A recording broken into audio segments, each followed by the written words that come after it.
Hello, everybody, and welcome. This is the first in our series of revamped Works in Progress talks. They're trying to be a little bit less formal, more truly works in progress, and we encourage anyone interested in dialogue about their new work to talk to us about scheduling a work in progress talk for the upcoming semester. We're wide open and looking to actually increase the frequency of these from once a month to twice a month. So it's a real pleasure to introduce our speaker today, Jorge Sánchez Cruz. He is the winner of an Emerging Voices Fellowship from the American Council of Learned Societies, and Jorge joined us as a visiting scholar this fall. He earned a PhD from the University of California in Riverside in 2018 with a dissertation entitled Subcultural Politics, Sexual Dissidence, Sickness, and Subversion in Chile and Mexico, 1986 to 2013. Last year, he held the Andrew W. Mellon Postdoctoral Fellowship in the Program of Critical Theory at Northwestern University. His research, located at the intersection of Latinx American literary and cultural studies, queer and trans studies, indigenous and performance studies, and critical theory, aims a queer lens on Latin American studies. His current manuscript, Aesthetics of Dissent, AIDS and Sexual Politics in the Americas, investigates how the HIV/AIDS pandemic of the 1990s melded with new emerging embodiments to reconfigure subjectivity, sexually, corporeally, and racially. This project argues that it is through literary and cultural practices that we can see and feel and engage with minoritarian subjects' modes of quotidian and communal acts of prolonging life. His forthcoming book dialogues with the social sciences and medicine towards illuminating the way the humanities can contribute to their modes of inquiry, and of course, vice versa. In the process, it explicates how minority citizens are subjected to diverging structures of power and of knowledge, including medical and scientific diagnosis, discriminatory juridical frameworks, and the kind of racialized epistemologies instrumentalized since colonialism as a tool of suppression.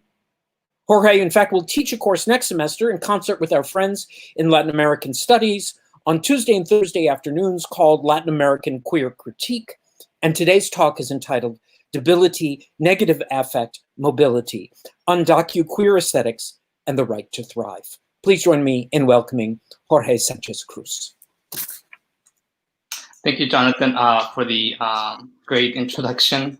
I do want to thank a few people. I want to thank Dean Kalberg and Dean Hannum, and as well Jonathan Katz for this opportunity with the ACLS and this fellowship. And this paper was also, or this kind of paper talk, I got feedback from some people, and I want to thank Diego Arispe Bazan and Joshua Chambers-Letson at Northwestern, who gave me invaluable feedback on how to make this paper better. I'm gonna share a PowerPoint, and I am gonna start with a video to kind of get a feel of where this talk is going, and then I'll continue from there.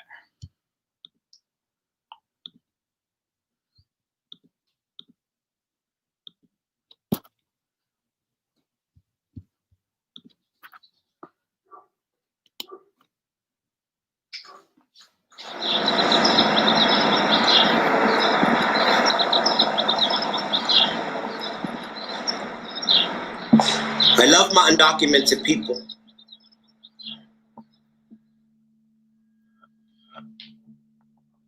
I love us because every day we wake up to a country that hates us.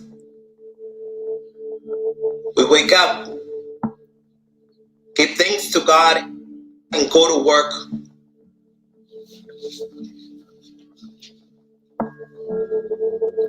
Watch the news, hear how our own TVs vilify us. We change the channel and pray that tomorrow will be a better day for us. When they give us a little breathing room, we make the most of it. We're so grateful that often we forget we deserve better. That all this mess is not our fault. We stay low on the radar. Want peace?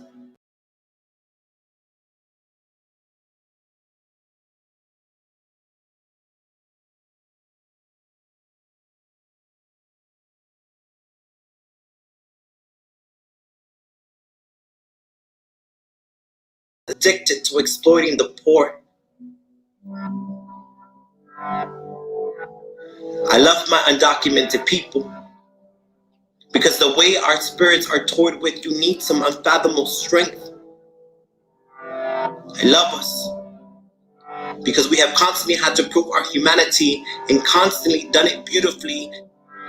Because to stay human under these conditions, you have to have an understanding of beauty. I love us. Even when our stories are manipulated and exploited, even when we are presented as gloom and doom narratives, I love us. Because at the end of the day, somehow we always manage to make something out of nothing.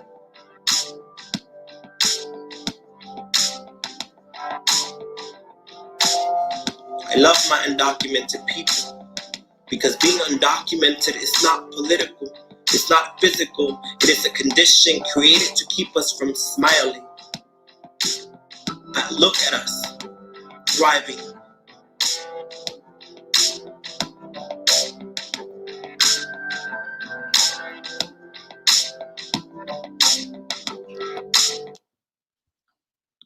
Whoops. All right. So the 2017 rescission of deferred action for childhood arrivals, otherwise known as DACA, struck down by the Supreme Court ruling this 2020, but followed by the Department of Homeland Security's taking the rule of law on its own terms, signals a continual attack on undocumented subjects. Undocu-Queer poet and activist Yosimar Reyes's Undocu-Joy, as we just saw, diagnoses such anti-immigrant and anti-undocumented sentiment founded on systemic racism and insidious policymaking. Undocu-Joy, however, insists that despite this gloom and doom narratives, undocumented subjects' enactments of everydayness become strategies of mobility. In light of the recent war on illegal immigration by the Trump administration, this talk examines literary and cultural productions as symptoms and responses by Undocu-Queer subjects living under a landscape of debilitation and a climate of negative affect. In examining Alan Pelaez Lopez's Sick in America from 2017, Julio Salgado's series Undocumented and Unafraid, and Yosimar Reyes's Undocu-Joy, I posit that Undocu-Queer aesthetics labor a critique of the legal frames that render undocumented people as disposable, while simultaneously make intelligible modalities of thriving found in the ordinary and in the quotidian. The selected pieces that give life to this talk are part of a constellation of Undocu-Queer acts of survival, where queerness or to be queer hinders not only on sexual deviancy, but also on how to live otherwise. Each piece is embraced not only for their interpretive meaning, but in Sylvia Winters' words, for what they can be deciphered to do. Undocu-Queer aesthetics become, in that sense, evidentiary of the different vectors that condition undocumented people, and performative in the sense that they act, mobilize, and demand for a nurturing of undocumented lives. In the first section of this talk, Alan Lopez, an undocumented Afro-Indigenous poet, exposes in Sick in America how US policies and laws operate as biotechnologies of debilitation that put undocumented immigrants in a state of continual illness.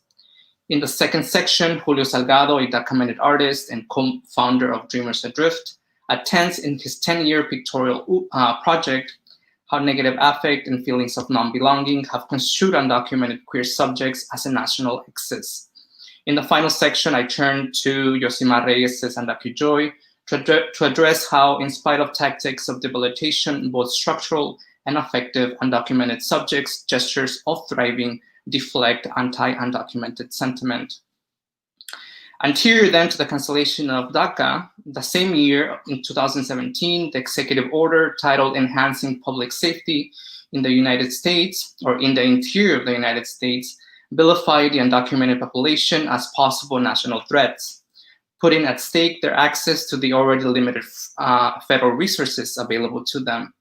The order called to enhance public safety and to faithfully apply the rule of law, among also the defunding of sanctuary states and cities and the enforcement of removal proceedings.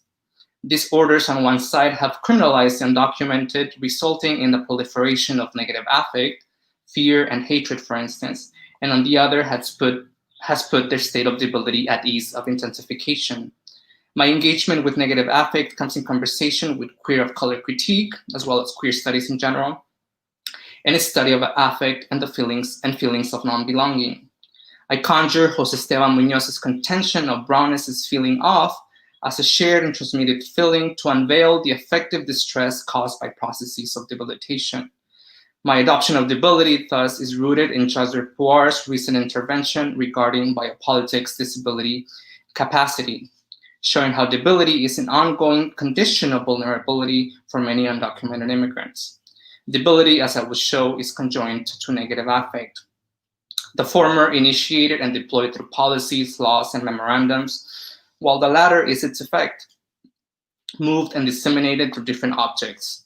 These objects, policies, laws, rights, media outbreaks, and even people can touch and move us in different ways. Mobility then can be fueled by debility and negative affect. Put another way, the aesthetic practices that animate this talk suggest utilizing negative affect and debility as motors of mobility. First section, titled Debility, Debilitation, Biopolitics. The interior of Sick in America reveals a laboratory that transforms immigrants' human value. The first two lines tells us that before the crossing, we bathe our cuerpos morenos as if we were holy, as if our humanity was valuable, as if we were worthy of life. As a glimpse into the past, the poetic voice of the now exposes the intertwinement between law, life, and value. I want to suggest that Lopez's Sick in America advances a critique of biopolitical reason and its forms of power where undocumented lives are absorbed by a new barometer of living. The managing of life has been at the core of biopolitical jurisdiction, making some forms of life worth protecting while others allowing to let die. This logic that nurtures specific subjects who validate the official laws of citizenship while simultaneously abandons those who do not conform or fit to the parameters of national public interest appears in contemporary US culture. The Enhancing Public Safety in the United States Memorandum or Executive Order as such, along with DHS's response to SCOTUS's decision on DACA and the past rejection of its DAPA extension, along with strict tactics of removability, the creation of detention centers lacking proper sanitary conditions, the indefinite detention of immigrants, the ignoring of juridical parameters of due process, the forced intervention and regulation of immigrant bodies like forced hysterectomies, and the distancing of medical care in times of COVID-19 all operate as vectors of biopolitical control that debilitate the undocumented population. Sick in America then suggests that undocumented immigrants are found at this crossroads of biopolitical administration in a constant state of debility when crossing the border, in an after the now, where being sick alerts of an embeddedness to a system that manages their everydayness. Lopez's text, in that sense, is immersed in the current biopolitical climate where frames of legalities as techniques of capacitation may be suspended at any given time. Although the cancellation of DACA and other strict immigration policies do not act as direct erasures of life itself, they certainly can wear down, fatigue, even paralyze, if not cause a slow death. Undocumented life can be said to be inscribed in a zone of debility. In The Right to Maim from 2017, Jasper Puar has proposed debility as a needed disruptor and triangulator to the ability-disability binary. In my reading, debility as a state of being exposes the violence, emotional, physical, and symbolic inflicted on undocumented subjects. While Puar proposes that debility makes visible that some bodies may not be recognized as or identified as disabled, they may well be debilitated in part by being foreclosed access to legibility and resources as disabled. In this Undocu-Queer analytic, debility is also instantiated on the deprivation and limited forms of care, including the intensification of undocumented subjects' vulnerable non-citizen status. Debility expands poor, illuminates on the limits of disability imaginaries and economies and the restrictive curtailments of the normative nation state, addressing injury and bodily exclusion that are endemic and geopolitically specific. For poor, the three vectors, capacity, debility, and disability, exist in a mutual reinforcing constellation that are often overlapping and coexistent. Debilitation, she adds, is also, and I quote, a necessary component that both exposes and sutures the non-disabled, disabled binary, end of quote. Debility, we can say, is intertwined with capacity, where the biopolitical nation state can simultaneously capacitate, nourish, and nurture, and debilitate, deteriorate, and weaken. Debility, thus, also opens a window to explore how the state as a nurturing apparatus regulates and blocks forms of care for the undocumented population. I highlight DACA as an exemplary biopolitical case because as a temporal bandage immigration policy, it operates as a capture and a managing of undocumented subjects. Undocumented life becomes part of that biopolitical machine that tracks, capacitates, and decides of our stay in the US. In Sick in America, the text makes visible how these brown bodies are apprehended for what their lives can offer in a racialized capitalistic system. The poem then pulsates with and in spite of exhaustion and trauma. It travels through a past, emphasizing a crossing between the then and the now that was just not geographical, but which turned the life into another type of life. The first footnoted crossing, as such, indicates an arrival to America that is constantly being measured on production. The repetitive use of production sets a barometer of viability in US imperialistic culture, capacitating through alterations of the law for continued productivity, while also deeming others irreconcilable to the nation-state's forms of legality and of legalization. The word production, harnessed to the crossing, reinforces how our blood, the poetic voice mentions, is a sustenance for those who deem us illegal. Sustenance can be a form of nourishment for the daily thriving, but for the poetic voice, it is more than anything the sustainment of the empire. The poem gestures, in some way, a homo economicus status at a crossroads of economy, law, and value, a tripartite that gives meaning to immigrants' lives, depending on what they can produce. Undocumented lives, as such, are subjected to a politics of governance that determines their designation and classification as new incoming subjects into the body politic. The first footnote critiques that construction of the immigrant as illegal. Their arrival means modulation through biotechnologies that manage, regulate, and police in submission of biometrics, for instance, every year for DACA beneficiaries, which police racialized bodies. Footnote 6 affirms that the crossing is that precise location in a 5-year-old's life where they lose their humanity, health, and livelihood. The crossing, asserts Du Bois, is a site that opens a wound, in Gloria Anzalduas' terms, and which gives entrance to the weakening and changing of the spirit and of the mind. The double slashes introduced in the first note serve then as a threshold between one type of life and another.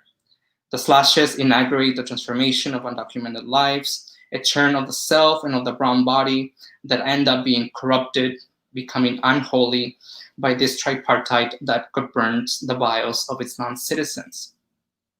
As indicators of separation, the slashes in the footnoted commentary complements what the main text assertion of a wearing down of their human value.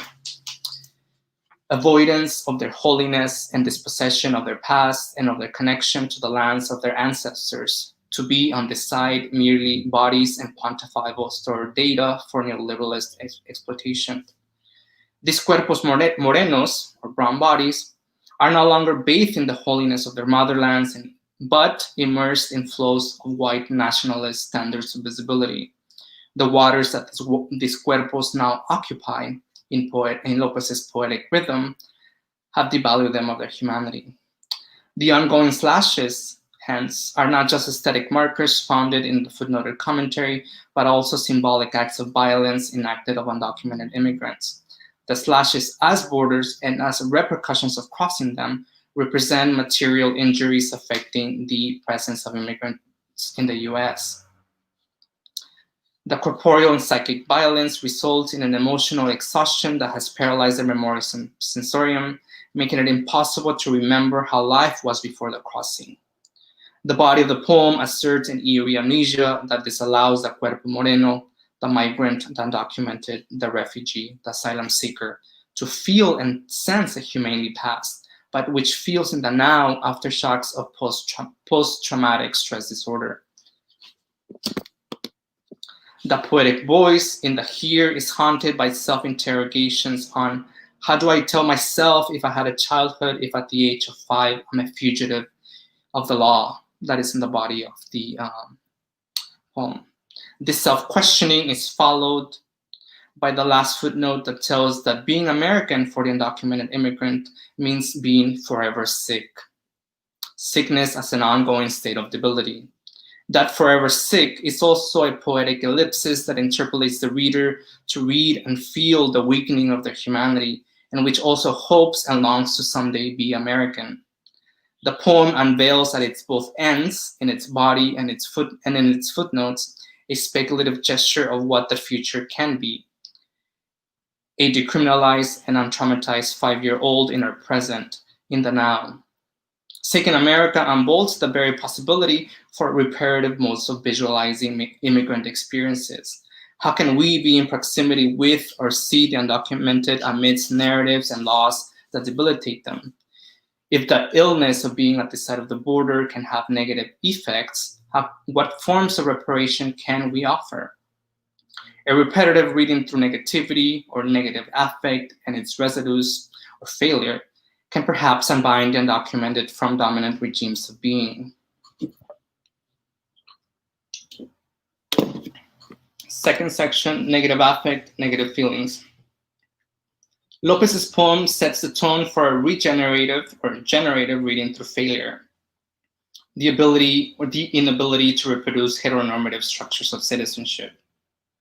Queer of color critiques wrestling with hegemonic resonance of white and cisgender supremacist feelings and affect has, for that matter, unveiled also minoritarian subjects' subjection to and a negotiation with its negative underpinnings. Negative in the sense that they do not accommodate to hegemonic ideals of citizenship, including affectivity and productivity, as seen in Lopez's text. As Mel Chen describes in Animacies, if affect includes affectivity, how one body affects another, then negative affect, like hatred and fear, affects individual Undocu-Queer bodies, resulting in a shared experiential feeling of being off. These negative forms of affect, following Sarah Ahmed's observations, are also amalgamated to material and immaterial objects, media conferences, executive orders, and laws that move, touch, and affect us all. Julio Salgado's I Am Undocu-Queer, a series, and Josimar Reyes' Undocu-Joy embrace and shift these forms of affect and negative feelings of citizenship towards a reparative realm. Salgado provides us with visual images of undocumented pride, and Reyes invites us to apprehend undocumented subjects as human beings that can make something out of nothing. The iteration of negative affect through affectivity, that is, in dispersing affective relations with people following Chen, and in the tactility with objects following Ahmed, bifurcating in the sense of being off, takes us back to Muñoz's formulation of Browness's feeling of impertinence. In his seminal essay, Feeling Brown, Ethnicity and Affect in Ricardo Barachos' The Sweetest Hangover, Muñoz, following Raymond Williams, proposes that what unites us and consolidates oppositional groups, it's not simply the fact of identity, but the way in which they perform affect, especially in relation to an official national affect that is aligned with the hegemonic class.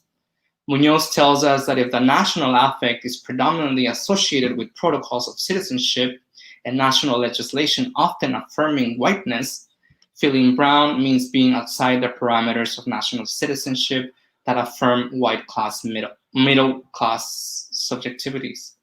In other words, if feeling white is attributed to being part of a national affect, what emerges outside as different from dominant structures of belonging is an affectivity that touches and makes Latinos feel often off.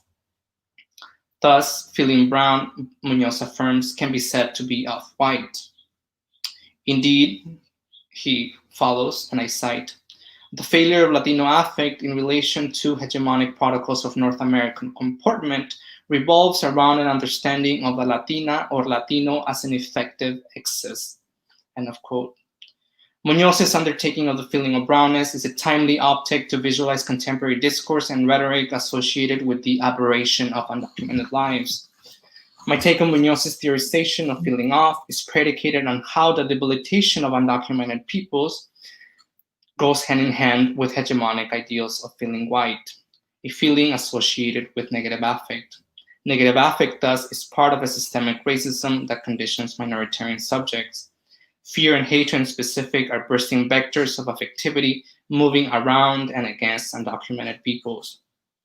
Fear, for instance, has constructed undocumented immigrants as a threat to public safety. It can also immobilize them for acts of violence, discrimination, and deportation, even paralyze them as enunciated in SIG in America. As a negative effect, fear may perhaps be taken as an overbearing long-term effect of searching the good life in Lauren Berlant's inquiry. It can also lead us to an impasse, to either follow the road to dominant ideals of success or more radically to act and rebel to make something else. Thus, it can potentiate a movement that bounces off negativity, but which reconceptualizes it along with other bodies and subjects that feel off. In the same way, hate or hatred erupting from hegemonic objects that disperse to the social sphere can trigger an accumulation of hate against the undocumented. This ongoing hatefulness, as we shall see in Salgado's images, can contempt with one's self-worth, an internalized self-disavowal preventing Undocu-Queer brown folk from thriving or overcoming an impasse. Moreover, the circulation of negative affect transforms us into objects of feeling in Ahmed's observation, and make us feel off in Muñoz's inquiry, a feeling that is visualized in Salgado's images. Co-founder of Dreamers Adrift, Salgado's aesthetic practices can be synthesized as colorful portraits of undocumented and queer persons. When looking at every image filled with tones of neon, contrasted by words and hashtags of resistance and resilience, one experiences excessiveness, exuberance, and a shrieking joy. This excessiveness can be perceived as unapologetic pride or a hyperbolized visual disturbance, or as Muñoz suggests, a sense of brownness as an excess that is not wide enough and off base from dominant national frames of citizenship, makes visible that what we have is not enough. It is that vibrating excessiveness that Salgado celebrates with extravagance and pride. Deeply rooted in a long historical disavowal of undocumented immigration, Salgado's keen aesthetic eyes, I suggest, cannot be reduced to just interpolations of representations, inclusion, or recognition, rather as visual disturbances that haunt and unsettle the foundations of US white cisgender normativity.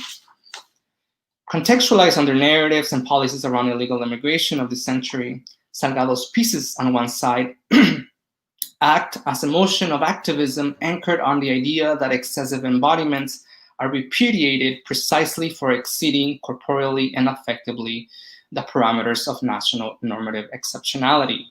And on the other side, such visual practices capture strategically the ordinary and the quotidian as a double act. One, to transgress expectations of white cisgender comportment, and also two, to distort the metrics for which we measure high and low aesthetics. With shrieking and vibrant colors serving as backdrops, the selected pieces I chose, I read, I create, I mess up from 2017, and the I Am Undocu-Queer from 2012, one of them from that series, centers Undocu-Queer subjects as a tactical mode of visuality that deconstructs feelings associated with failure and defeat. The excessive glows and hues in the frames delimit the borders of national feelings of belonging. As colorful vignettes with corresponding linguistic inscriptions, they are overflows of emotions and of the flesh that question the very notion of nationhood. Each showcase image is constituted by a juxtaposition of good and bad feelings, wherein one may argue the former overflows the latter, yet the image's intention is not to hegemonize one affect over the other, but it is a process where the negative is kept, if not internalized, as a revitalizing affect that moves our desire for longevity. The I Read, I Create, I Mess Up piece from 2017 poster posited towards a combination of grammatical registers representative of the current crisis. From feeling good to feeling errant, the illegal faggot doesn't foreclose all emotional possibilities because his impertinent sense of brownness is both transverse and transformed by negative affect. The personal I is both particularly singular and overwhelmingly symptomatic of a collective of undocumented and undocumented queer people's sensibilities. The particularity of the I is affected by debilitating vectors that cause fear and rejection. The fluorescent body, contoured with shades of purples and blues, continuously ill, as in Lopez's poetic attestation, tells a narrative of worn down brown bodies that cry, fall, fuck, love, get up, and create all over again. The digital stroke of the I Create at the top is strategically woven together to evidence that although the centered illegal faggot is depicted as sad and tired, he wrestles with the vectors of subjectivation that produce a feeling of being off. The I Create illuminates on the undoing and doing of these forces, a refashioning of oneself that pushes one and many others to move beyond anti-undocumented sentiment. The Undocumented and Unafraid piece that follows the first poster, which is part of the series I Am Undocu-Queer, also reorients negative affect. In it, we're introduced to Imelda, a queer undocumented lesbian that takes hate as a constitutive affect that moves her towards being free. Freedom in this aspect is a step from a state of impasse, a deadlock of what to do next, to move or falter after being taught to hate one's self-creation. For Imelda, then, me siento libre, I feel free, means a call upon a feeling that is precisely off-white, but which detours from its negativity. Hate, I suggest, like fear, is due to a fabrication of the undocumented as a reprehensible excess. As an undocumented Jota, Imelda rejects respectability ideologies of comportment and gives us an unapologetic gaze.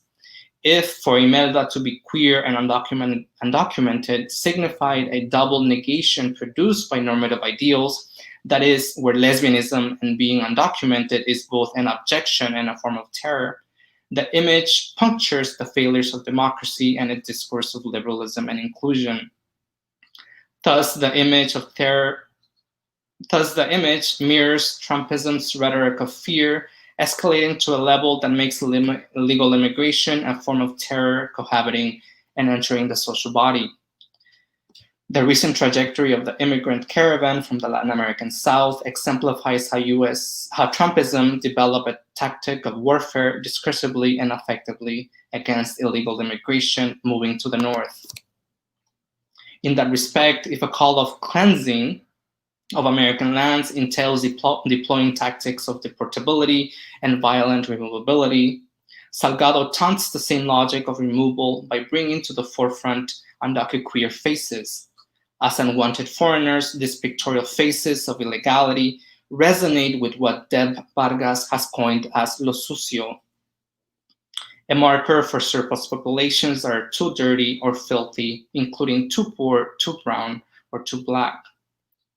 Exemplified in the image of the legal faggot and of Imelda, Salgado's work reinvents the narrative of sociedad through colorful shrieking posters, taking the excessiveness of brownness as a disturbing force delineating from assimilationist frames of visibility. While for the illegal faggot, the I Create is an act of rebellion found in the daily act of getting up to challenge anti-immigrant warfare, the self-narration of Imelda in the I Am Undocu-Queer piece takes a similar move. It drifts from self-hate to a liberated self, a detoxification from majoritarian modes of being. In these visualities, negative affect makes the illegal faggot go whoom, get tired, and fall. but also present to create, get up, and to continue. While in Imelda's portrayal, the frame suggests an uncontainment of the Undocu-Queer lesbian refusing to validate sexual racialized performances of citizenship. Moreover, in the image, Imelda carries a name tag that reveals undocumented, or that reads undocumented and unafraid, to show that negative affect is that which constitutes undocumentedness's excess, but which also moves it. The I Am Undocu-Queer series then invites the spectator to travel and explore undocumented knowledges through accompanying hashtags, such as Undocu-Queer, Undocumented and Unafraid, and Illegals in Times of Crisis, all used in Salgado's archive at the bottom of all of his images. These hashtags assemble an online rhizomatic interconnectedness of Undocu-Queer immigrants' shared epistemologies. Its use inscribed in digital and online archival trends creates a repository of narratives of negativity, but also of survivability. The hashtags trigger an explosion that can take the viewer or reader to a realm that sees undocumented subjects beyond these failed hailings. Final section. The hashtag is charged with meaning, potentiality, and movement. It moves through the social, our bodies, our screens, and our optics. The hashtag's potentiality becomes a possibility of mobility where the latter is realized in quotidian acts of survival. In Reyes' visual poem, Undocu-Joy, the artist enunciates a poetic of everydayness, acts, like in Salgado's colorful stricken pieces, of Undocu-Queer and non-queer people's routines of the mundane, as we saw in the video. The getting up, doing, creating, and redoing it. Reyes' poetic flow insists that it is in these quotidian acts that may seem as nothing that emerges moves that mobilize undocumented subjects.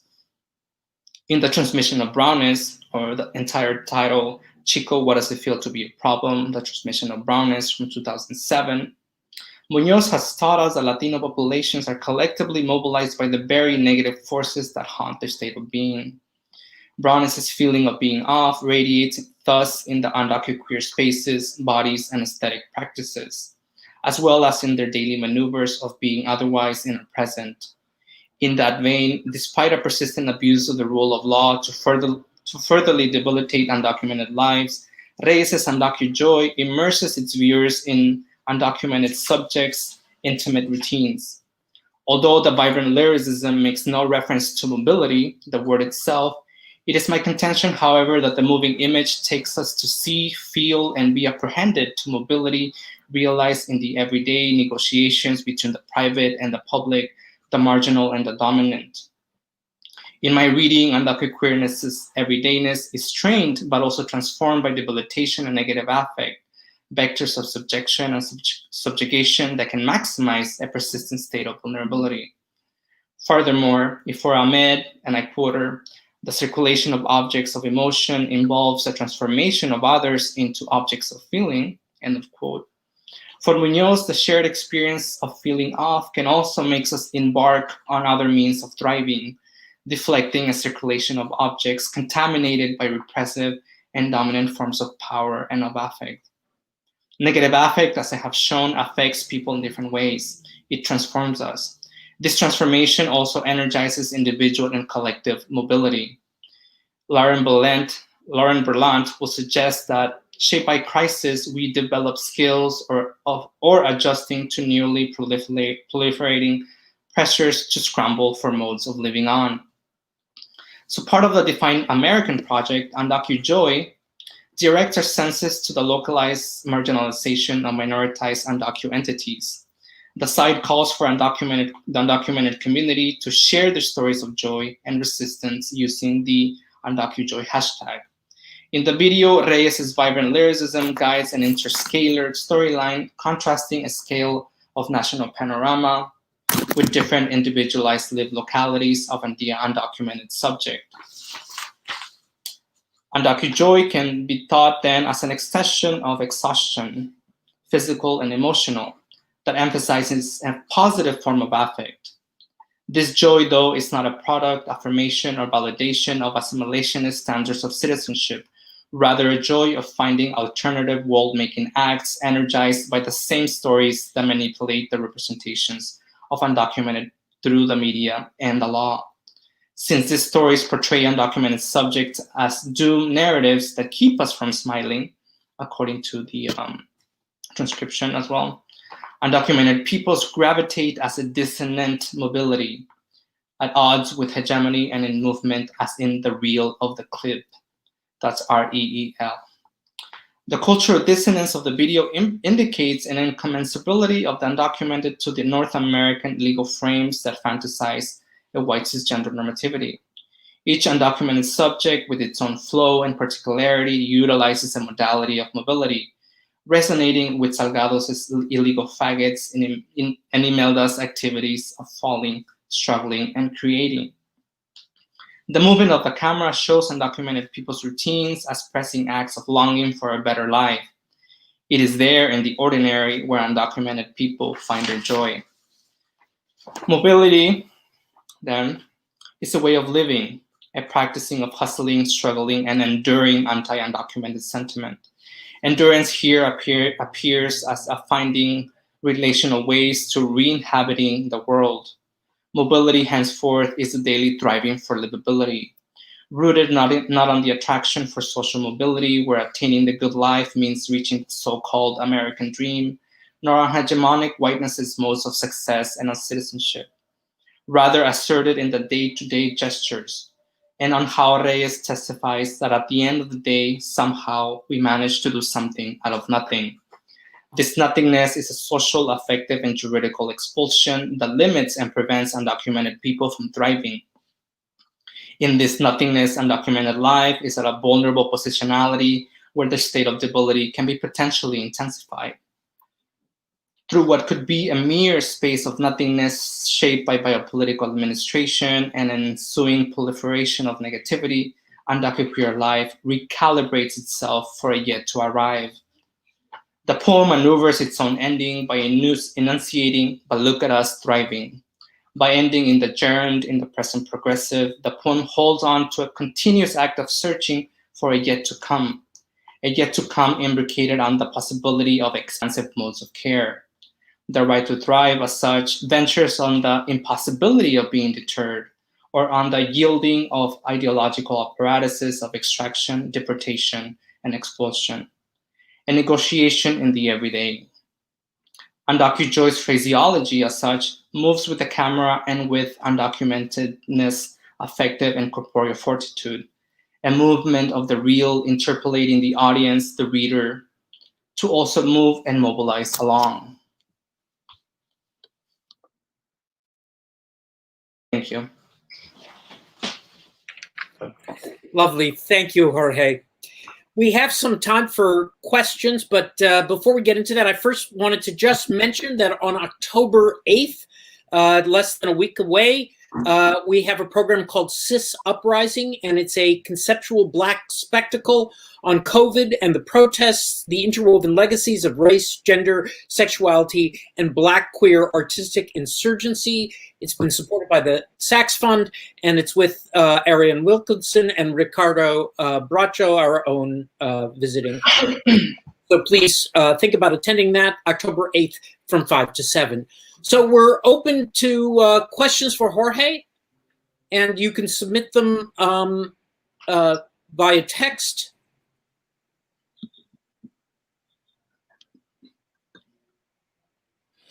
Well, while we get started, let me ask you something, Jorge. Help me understand, if you would, the relationship between what I think you aptly sort of limn out as a discourse of debility and a contradictory discourse of national utility, because this is the thing that I've been trying to sort of parse as you were speaking. There is, of course, this sort of central, though often unspoken, assumption that, in fact, immigration is absolutely necessary to the success of the nation. So how do these two things work together? Well, what I was thinking is while immigration or new coming immigrants are it's necessary, or that's how the U.S. is founded upon, I was struck by specifically by DACA beneficiaries because it seems that even though the nation state is interested in sort of providing some sort of forms of capacitation, it sort of like plays a blind eye on how do we actually make these subjects citizens of the US, right? And so in some way, I see this group of undocumented subjects as those who are in some way utilized only for profitability, right? And we see this in the annual submission of, I think there's 800,000 DACA recipients who pay about $600 now every year. And of course, they pay taxes, or we pay taxes. But the state in some way limits their entrance into becoming full citizens in some way, because it's more interested in creating bandage policies, as I mentioned, DACA, rather than actually passing comprehensive immigration reform. So in some way, I was very touched, or I was very influenced by Puar's text of The Right to Maim, because when she reads the maiming of Palestine, I kind of was thinking about how the US needs undocumented or documented subjects as a viable population to control, have them in a state of debility, but at the same time, it's not interested in a complete deportation or removability, nor a full inclusion or recognition of this population, precisely because it in some way it necessitates of these subjects for sustainment, or for the sustainment of the empire, as Lopez's mentions in his poem. Great. Yeah. Thank you. Maria? Yeah, I actually would like to ask you a question too, please, Jorge, and thank you so much for sharing your work and introducing us to Salgado's work as well, which I'm very happy to know now. I'm wondering if I can ask you to speak a little bit more about what I was thinking about your framing of Puar's work and what is the biopolitical nation state focus on productivity, I guess, and production. And I'm wondering if there might be something, if under capitalism, everything is extractable, anything can be extracted for profit. And certainly the labor of undocumented folks has been exploited under these conditions. I'm wondering if there is something about queerness or negative affect in this context that also gets extracted or exploited in the same way. Negative affect as its manifestation in this aesthetic practices, or? Totally, in aesthetic practices, or speaking more generally, Puar takes up aesthetic work as well, but it sort of expands, it zooms out from there too. I don't know. Yesterday I was in a Zoom book launch of Latinx art by this professor from NYU who recently released a book about how museums or galleries are very they are not doing a very good, I guess, not a very good job at including Latinx artists in their galleries or their big exhibitions, right? They mainly prefer or lean towards Latin American artists, Latin American art from Latin America itself. So I'm trying to think if negative affect and the debilitation of undocumented subjects manifestation in aesthetics is exploited or not. I feel like perhaps, but I'm more interested on the strategies of what the aesthetics are laboring, right? How negative affect is reoriented towards thinking, even though it's immersed in what could be an extraction or an absorption of capitalism or neoliberalism or this anti-undocumented sentiment. I'm interested in what these practices are laboring and what they are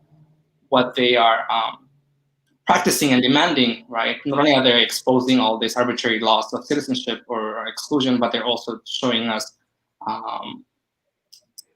alternative ways of world making, right? That although